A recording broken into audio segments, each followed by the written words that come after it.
इस खबर के प्रायोजक हैं Lohianagar mount Carmel high school, Gyansthali high school और LMC कम्युनिकेशन।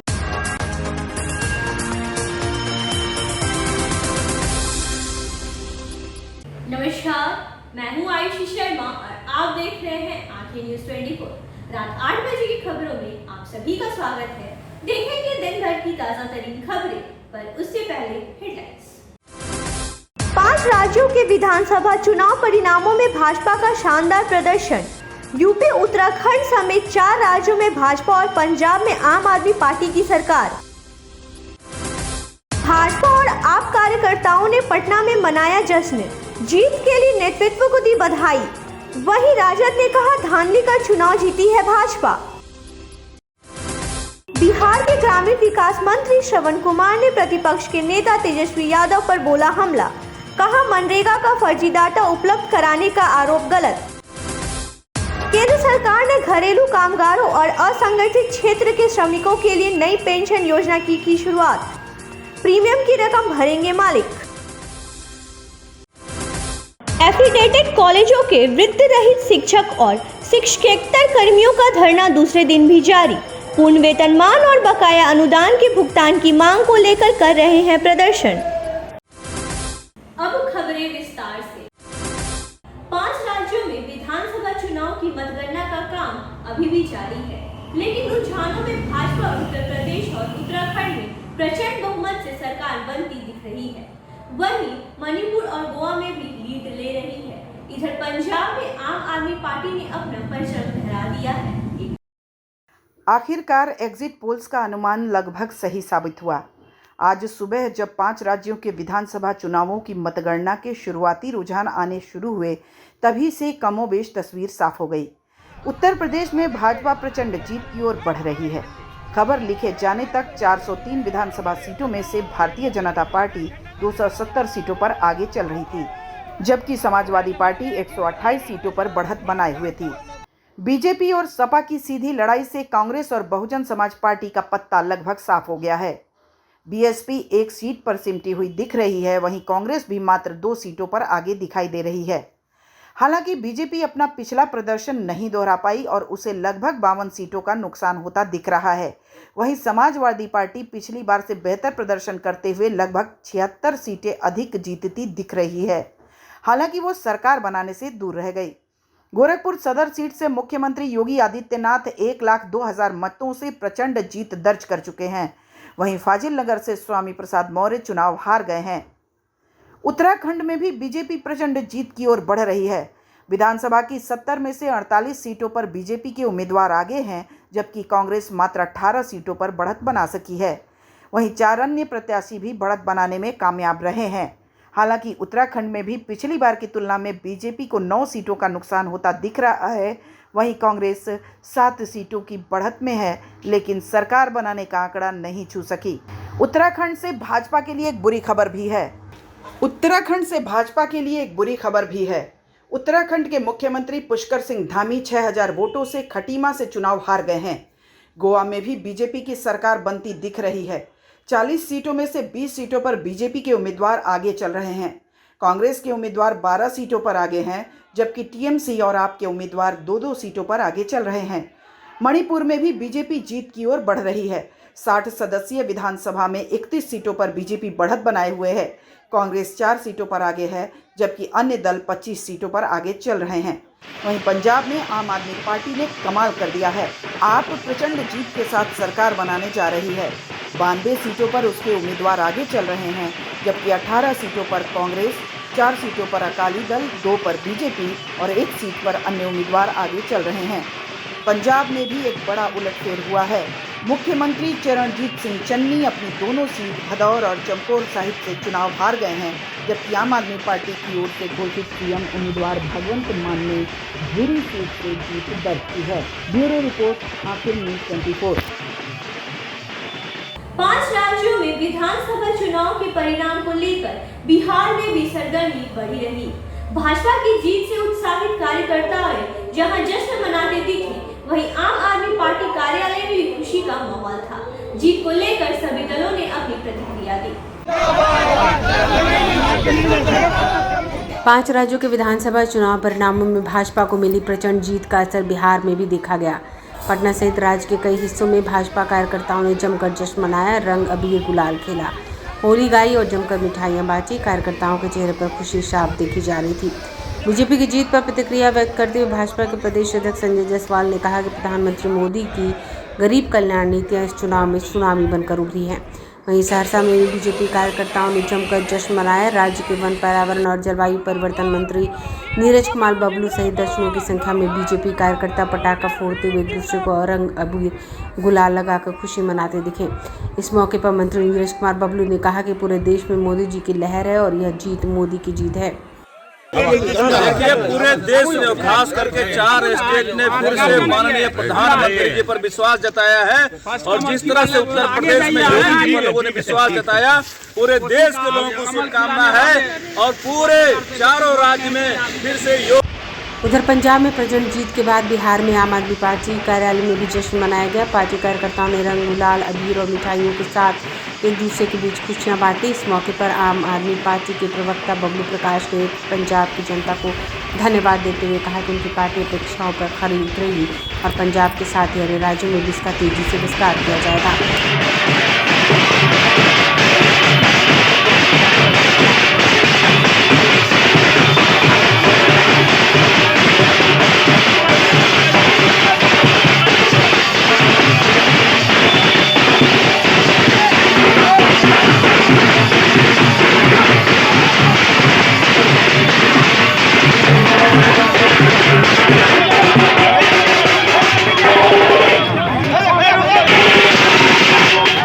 देखिए, आम आदमी पार्टी बिहार के कार्यकर्ताओं के अंदर एक नई ऊर्जा का संचार हुआ है और सबसे पहले आपके माध्यम से पंजाब की जनता को हम लोग बधाई देते हैं, जिन्होंने आम आदमी पार्टी के संयोजक, राष्ट्रीय संयोजक श्री अरविंद केजरीवाल जी के काम को, दिल्ली मॉडल को पंजाब की जनता ने सराहना किया है और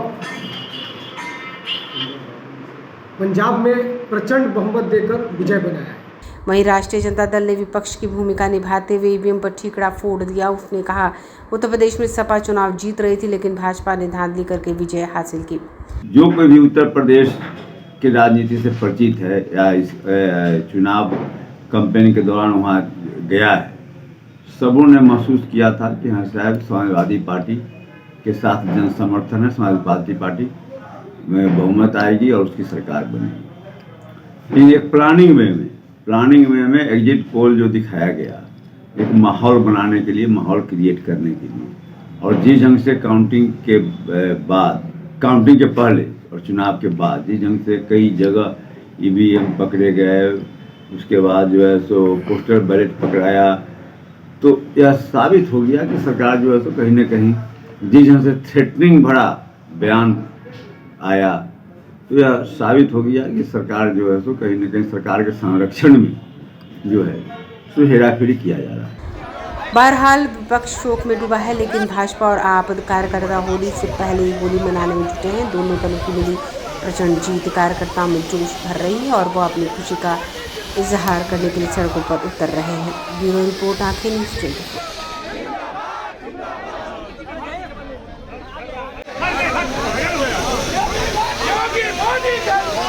जय श्री राम, जय श्री राम, जय श्री राम, जय श्री राम। बिहार के ग्रामीण विकास मंत्री श्रवण कुमार ने प्रतिपक्ष के नेता तेजस्वी यादव पर गलत सूचना देने का आरोप लगाया है। उन्होंने कहा कि जिस वेबसाइट का हवाला देकर तेजस्वी ने उन पर मनरेगा का फर्जी डाटा देने का आरोप लगाया था, वह वेबसाइट आधिकारिक नहीं। प्रदेश के ग्रामीण विकास मंत्री श्रवण कुमार ने प्रतिपक्ष के नेता तेजस्वी यादव के उस आरोप का जवाब दिया जिसमें उन्होंने श्रवण कुमार पर मनरेगा का फर्जी डाटा उपलब्ध कराने का आरोप लगाया था। आज एक पत्रकार सम्मेलन में श्रवण कुमार ने अपनी सफाई पेश की। उन्होंने कहा कि तेजस्वी यादव जिस वेबसाइट का हवाला देकर सदन के अंदर डाटा दे रहे थे वो ग्रामीण विकास की आधिकारिक वेबसाइट नहीं है। उन्होंने कहा प्रतिपक्ष के नेता जनता को गुमराह करना चाहते हैं। असत्यता से सत्यता प्रमाणित करके बिहार की जनता को गुमराह करना चाहते हैं। कल अखबार, टेलीविज़न और आप टेलीविज़न के माध्यम से पूरे बिहार की जनता को भी उन्होंने बताया कि सदन में जो सरकार है वो गलत जवाब देती है, सदन को गुमराह करती है। तो हम तो सही जवाब दे रहे हैं, आप मान रहे हैं तो आप कह रहे हैं कि हम गलत आंकड़े दे रहे हैं। और सदन के अंदर भी उन्होंने कहा और सदन के बाहर भी मीडिया के सामने भी बात रखी। तो हमने आज अपनी बात को रखा सदन के समक्ष, स्पीकर साहब से हमने आदेश लिया और मैंने कहा जो मैंने कल आंकड़े दिए थे वो सही है। तो उनको बिहार की जनता को बताना चाहिए था कि मंत्री ने जो कहा वो सही था, हमने जो वेबसाइट देखा था या खोला था वो वेबसाइट गलत है। और वो दबाव बनाना चाहते हैं, सदन में दबाव बना करके वो चाहते हैं कि जो हम चाहे वो हो। तो सदन ऐसे नहीं चलता है, सदन नियम से चलता है, नियमावली से चलता है, परंपराओं से चलता है। और हम लोग लंबे समय से वो कहते हैं कि किसके इशारे पर आप बोल रहे हैं। मैं समझता हूँ मैं किसके इशारे पर बोल सकता हूँ, मैं किसी के कृपा पर नहीं आया हूँ, मैं बिहार की जनता की कृपा पर आया हूँ। और जननायक कर्पूरी ठाकुर, लोकनायक जयप्रकाश नारायण से जो सीखा है और नीतीश कुमार के नेतृत्व में जो हमने काम किया है, हम उसको सीख करके यहाँ तक आते हैं।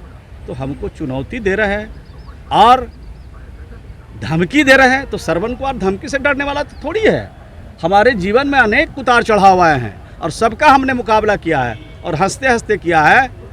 तो हमारी बात को भी आप जनता तक पहुंचाइए कि दबाव से सदन नहीं चलता है, दबाव से सरकार नहीं चलती है। और नीतीश कुमार का शासन है, यहाँ फरेब करने वाला, गड़बड़ी करने वाला, गलत चीज़ पेश करने वाला ये सरकार नहीं है। वो दूसरी सरकार थी जो सरकार चली लेते हैं एक छोटा सा break. I am Shalini Singh, principal of Luhianagar Mount Carmel School. Here in our school, we give best education and good environment to our students, where they can learn well. We provide here well-equipped lab, well-equipped, well-stocked library. We have here well-trained teacher also. We have a sports playground for cricket, volleyball, football, and also provision for indoor activities. So we have here security system, information and communication technology. So we have all facilities here in our school where students feel comfortable and secure.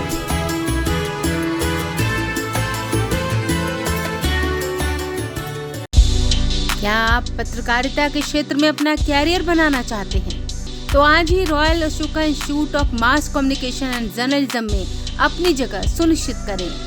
Aryabhata ज्ञान विश्वविद्यालय पटना से मान्यता प्राप्त 100% placement के साथ royal Ashoka institute of mass communication and journalism नामांकन जारी है।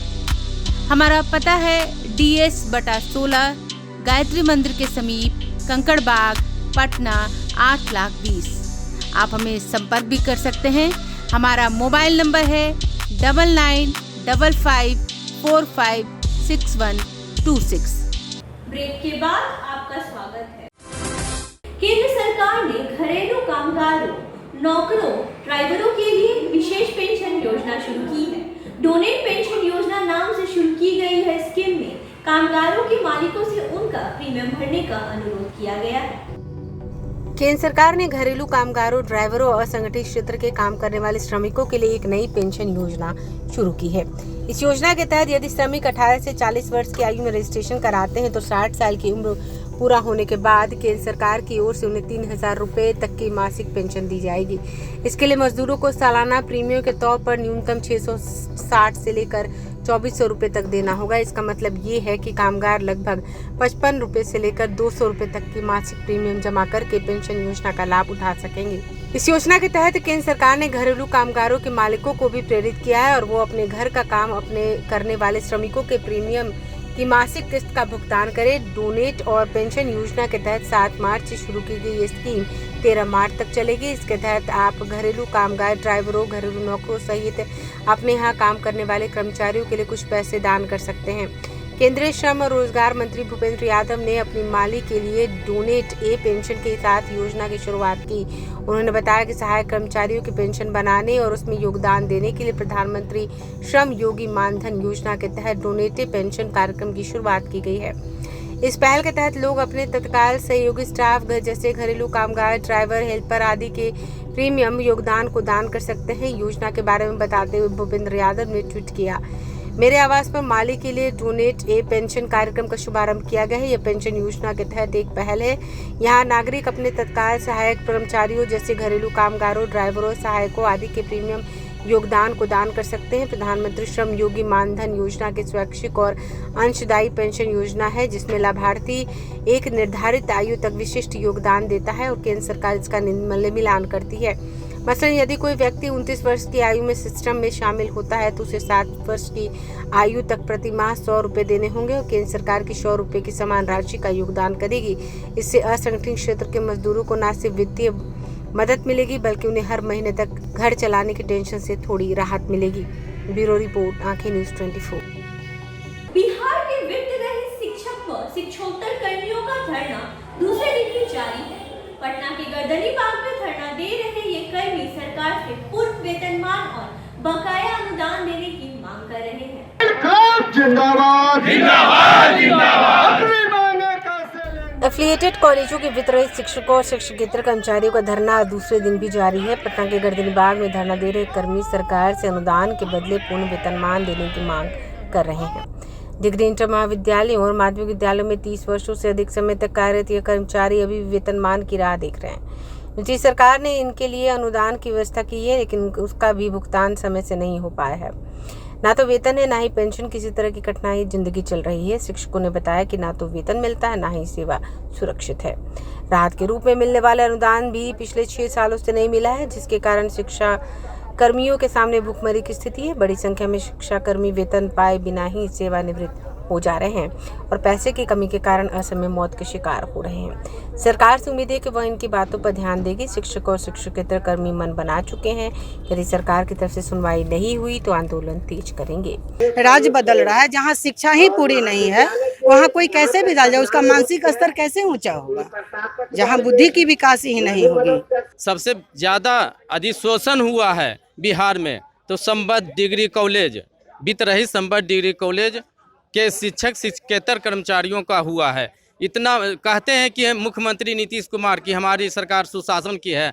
पढ़े लिखे लोगों को PhD MA डबल MA किए हुए हैं, सब 40 बरस से शोषण कर रहा है। करते करते अपना सब जेबी भर लिए हैं और सब कमीशन जितना मैंने वेतन पर देते वो सब कमीशन अपना खा रहे हैं। इतना मैंने शोषण, किसी का एक मजदूर से भी ज़्यादा बदतर स्थिति में है हमारे वित्त रहित शिक्षकों का। लगता है कि बाल बच्चा सारा 3 पीढ़ी 4 पीढ़ी सभी मैंने हमको बर्बाद कर दिए। जो कम पढ़े लिखे हुए हैं, जिनको ABCD नहीं आता है, वो सब टीचर हो गया है, अच्छी हो गया है, मैंने टीचर हो गया प्राइमरी में, मिडिल स्कूल में, वो सब पढ़ा रहे हैं। उसको वेतन मिल रहा है 25,000 30,000। आज तक हम भूखे रोड पर भटक रहे हैं। जरा सा सुनने के लिए कोई तैयार नहीं। यहाँ से लेकर नरेंद्र मोदी कोई नहीं सुनने, जबकि यहाँ डबल इंजन की सरकार है। पहले हम लोग शिक्षक नहीं थे, अब हम लोग चूंकि शिक्षक हो गए हैं, सामाजिक शिक्षक हो गए हैं, अब हम लोगों को वेतनमान देना चाहिए सरकार को, न कि अनुदान पर खटाना चाहिए। अनुदान का कोई औचित्य नहीं है। अनुदान जो दिया जा रहा है वो उसमें बहुत सारी व्याप्त गड़बड़ियां होती है, भ्रष्टाचार होता है, उसका कोई महत्व नहीं है। इसलिए हम लोगों को सरकार से मांग है कि हम लोगों को समान काम का समान वेतन दे, कॉलेजों का टेक ओवर करे। ये हम लोगों का मांग है। ये दोहरी नीति नहीं होगी। हम लोगों का पढ़ाया हुआ बच्चे नौकरी करते हैं, अच्छे अच्छे जॉब में जाते हैं, और हम लोग जब पढ़ा रहे हैं तो हम लोगों के पास पैसा नहीं है। बिना पैसे का हम लोग 30-35 साल से काम कर रहे हैं। हमारे यूनिवर्सिटी में भी, DN मंडल विश्वविद्यालय में भी मूल्यांकन रेट के संबंध में हम लोगों ने विश्वविद्यालय को घेरा था। वहाँ पर भी रेट के संबंध में बढ़ाने का आश्वासन दिया। आगे अगर सरकार नहीं सुनेगी तो हम लोग क्रमबद्ध आंदोलन करेंगे। चलते चलते एक नजर फिर से सुर्खियों पर। 5 राज्यों के विधानसभा चुनाव परिणामों में भाजपा का शानदार प्रदर्शन। यूपी, उत्तराखंड समेत 4 राज्यों में भाजपा और पंजाब में आम आदमी पार्टी की सरकार। भाजपा और आप कार्यकर्ताओं ने पटना में मनाया जश्न, जीत के लिए नेतृत्व को दी बधाई। वहीं राजद ने कहा धांधली का चुनाव जीती है भाजपा। बिहार के ग्रामीण विकास मंत्री श्रवण कुमार ने प्रतिपक्ष के नेता तेजस्वी यादव पर बोला हमला, कहा मनरेगा का फर्जी डाटा उपलब्ध कराने का आरोप गलत। केंद्र सरकार ने घरेलू कामगारों और असंगठित क्षेत्र के श्रमिकों के लिए नई पेंशन योजना की शुरुआत। प्रीमियम की रकम भरेंगे मालिक। एफिडेटेड कॉलेजों के वित्त रहित शिक्षक और शिक्षकेतर कर्मियों का धरना दूसरे दिन भी जारी। पूर्ण वेतनमान और बकाया अनुदान के भुगतान की मांग को लेकर कर रहे हैं प्रदर्शन। फिलहाल के लिए इतना ही। मुझे दीजिए आज्ञा और आप देखते रहिए आंखें न्यूज़ 24, नजर हर खबर पर। यदि आपने हमारे चैनल को अभी तक सब्सक्राइब नहीं किया है तो हमारे चैनल को सब्सक्राइब करें, लाइक करें, शेयर करें और कमेंट करें।